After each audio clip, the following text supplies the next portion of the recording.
On D-Day, June the 6th, 1944, over 150,000 soldiers made their way to France. Less than a week later, on June the 11th, the beaches were fully secured and over 326,000 troops and more than 50,000 vehicles had landed at Normandy.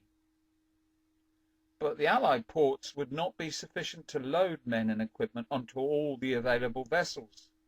Bottlenecks would necessarily develop around all of the ports if all the men, vehicles and supplies were routed through them at the same time.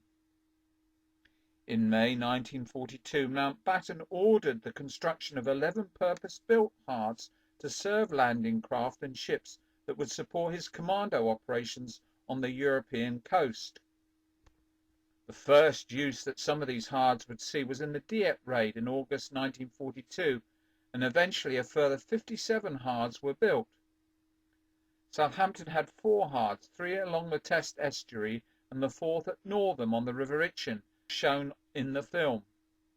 The construction of the hards was shared between the Admiralty and the War Office, who employed civilian contractors. The hards were built specifically to serve 2 types of assault vessel, landing craft tank or LCTs, or landing ship tank LSTs, known colloquially as large, slow targets, designed to land tanks and other vehicles directly onto a beach. Most of the beach hards in the Solent were all tide, in that they could be used at all times of the tide, although the nature of landing craft meant that a vessel beaching at high tide would remain beached during low tide. The hards were very simple, little more than slipways into the sea that the landing craft could beach on.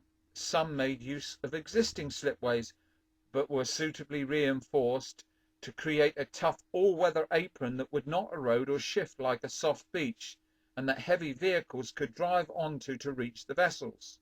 A number of designs for beach hardening mats were submitted to the Directorate of Fortifications and Works. The final version was of a reinforced concrete design using steel rods to strengthen blocks. The rods were also used to interlink with a neighbouring block, creating a continuous and well-secured surface.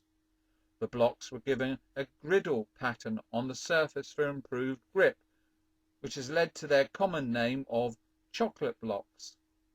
The Solent hards were in regular use throughout 1942 and 43 for training exercises and other operations. In the build-up to D-Day, they were in near continuous use. The loading tables show that the moment a ship departed its moorings, another took its place. The film shows the Northam hard S4 was shared between British and US armies, although afterwards it was the weight of numbers created by the US joining the war that was to be the crucial factor in overcoming the enemy. Once D-Day was over, the work of these hards was not yet finished. After the initial landings, prisoners as well as wounded were returned via landing craft using these hards.